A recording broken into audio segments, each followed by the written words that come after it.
Bonjour à tous. Alors aujourd'hui c'est l'épisode 2 pour la construction de la remise et nous allons voir la réalisation en particulier de l'appentis.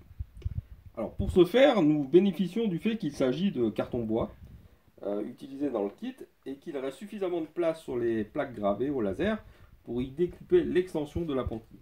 Donc on voit à quoi ressemblent ces plaques et donc on voit que ici, voilà, la découpe qui est ici représente en fait les deux murs latéraux de l'appentis. Quant au mur du fond de l'appentis, nous l'avons directement découpé dans le mur du fond là, de la remise. Voilà, donc on coupe en fait un rectangle et pour avoir exactement la même pente sur les deux faces, on va couper effectivement en diagonale au milieu de ce rectangle. Et à ce moment-là, on aura rigoureusement la même pente.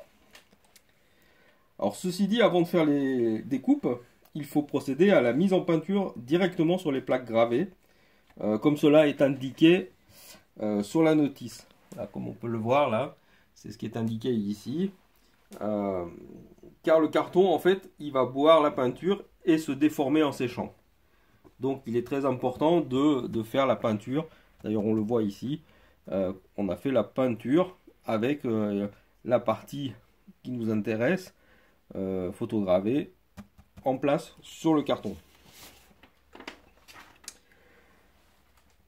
Donc il faut vraiment laisser les pièces en place pour éviter les déformations qui peuvent se produire.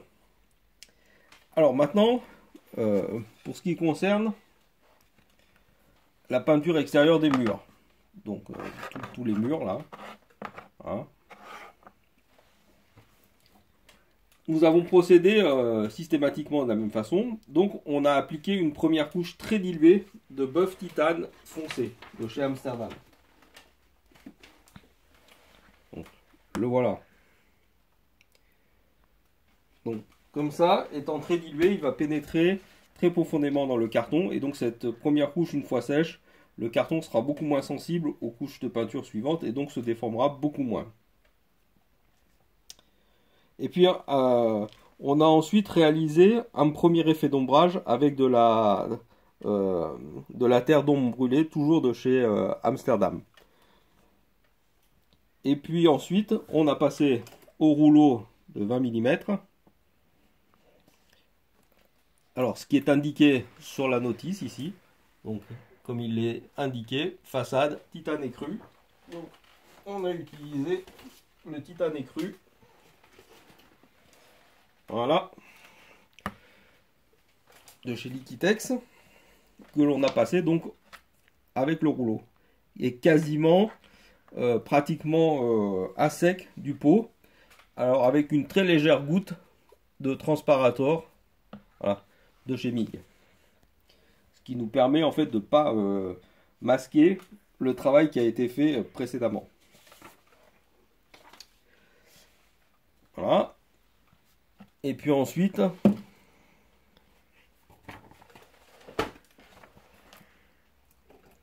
voilà, on a repris l'ombrage précédent avec un premier effet de patine en utilisant les pigments Vallejo. Donc ce sont les deux pigments suivants. Voilà.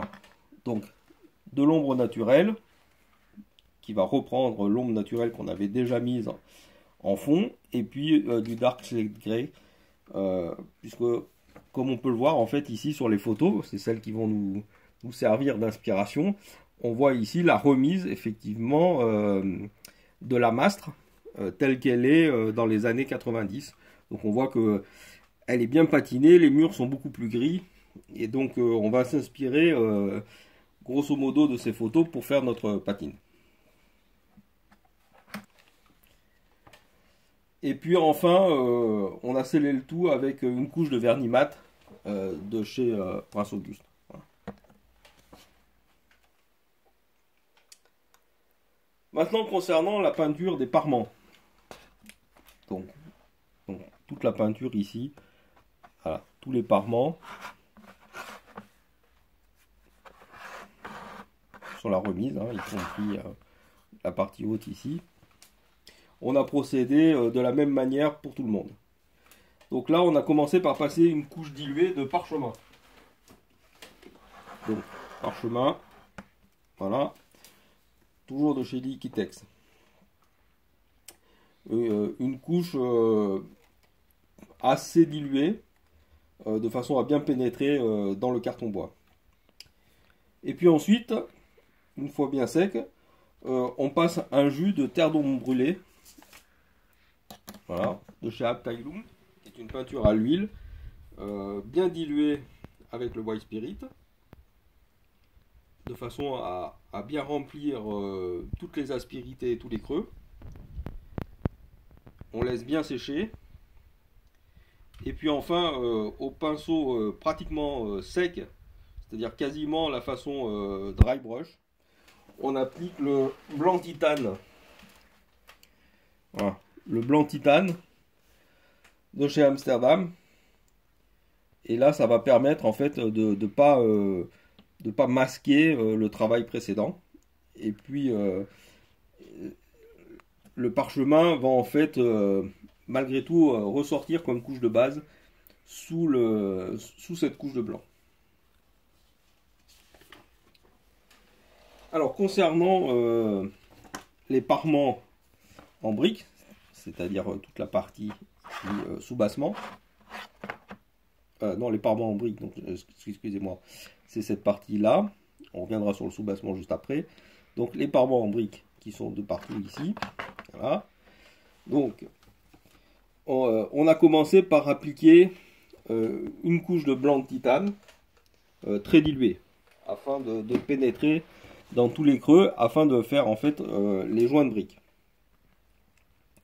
Alors le relief des briques étant très très fin, on a procédé quasiment par un brossage à sec la peinture des briques. Tout d'abord avec le brique rouge mat de chez Decapod. Voilà. Et puis ensuite, on a repris les briques individuellement. Donc on peut voir les différentes briques qui n'ont pas la même teinte. Donc pour faire une variation de teinte, donc là on a utilisé à ce moment-là le rouge brique foncé. Et ce rouge brique foncé, on l'a aussi mélangé avec de la terre d'ombre brûlée. Ce qui nous a permis de faire les différentes variations que l'on peut voir sur les briques. Voilà, on obtient ainsi comme ça une belle variation de tonalité sur l'ensemble des façades en briques.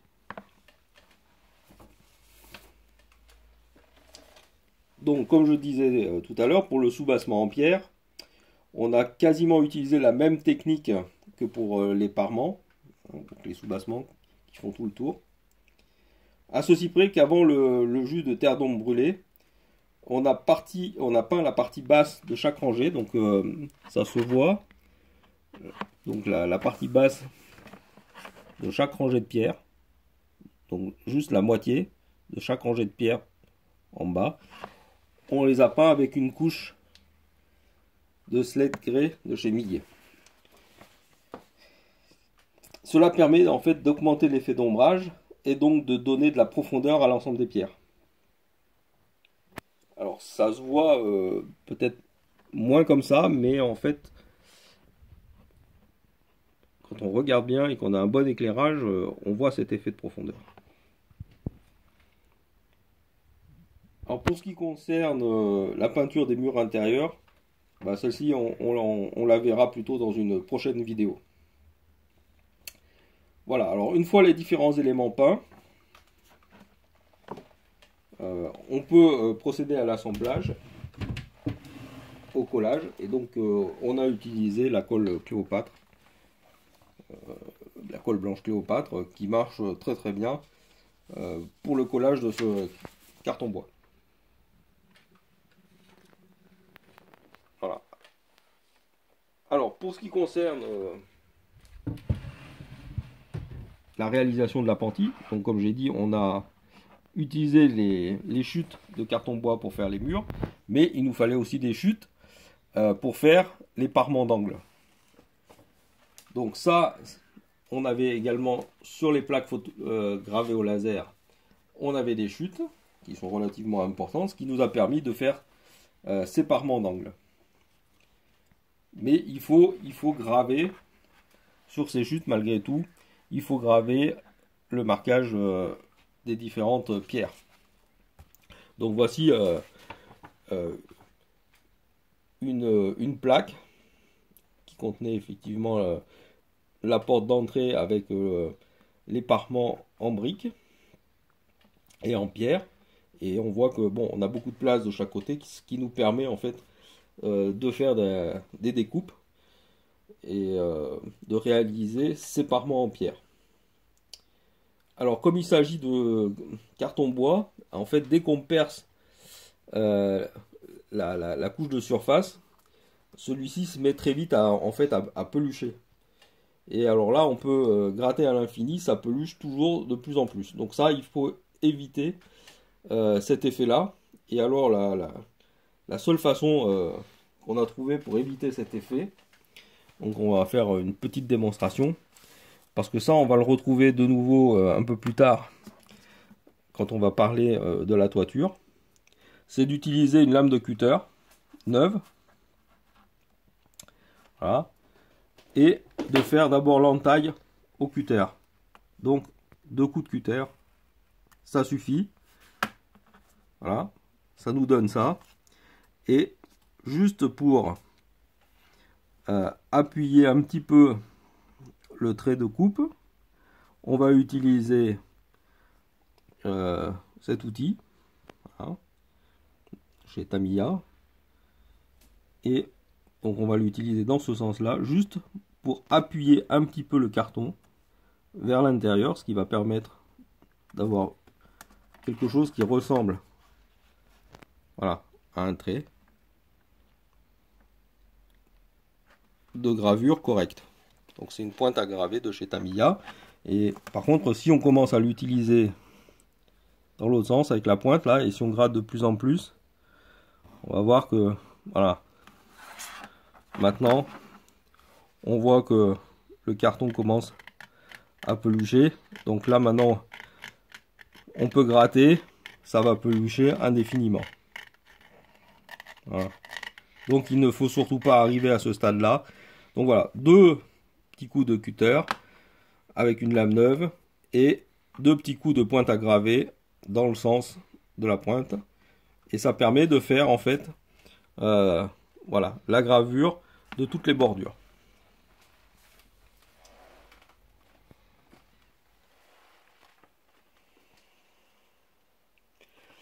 Alors ça marche évidemment pour faire les parements en pierre, mais compte tenu, voilà, de la finesse des gravures pour les parements en briques, ça c'était strictement impossible à faire avec ce carton. Et donc c'est la raison pour laquelle voilà, la fenêtre de l'appentis ici, on a fait ces parements uniquement en pierre. Voilà. Et puis la fenêtre elle-même, elle provient en fait d'un kit, voilà, de chez MKD qu'on avait en stock, qui concerne justement uniquement les portes et les fenêtres. Voilà. Fenêtres, portes et volets de chez MKD.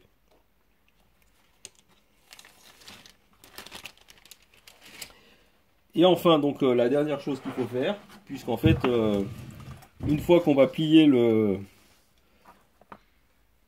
carton, que ce soit le carton qu'on a réalisé par nous-mêmes, ou le carton d'ailleurs du kit, on le voit très bien. Une fois qu'on a plié, en fait, on va voir apparaître en fait un joint tout le long qui apparaît vers l'intérieur.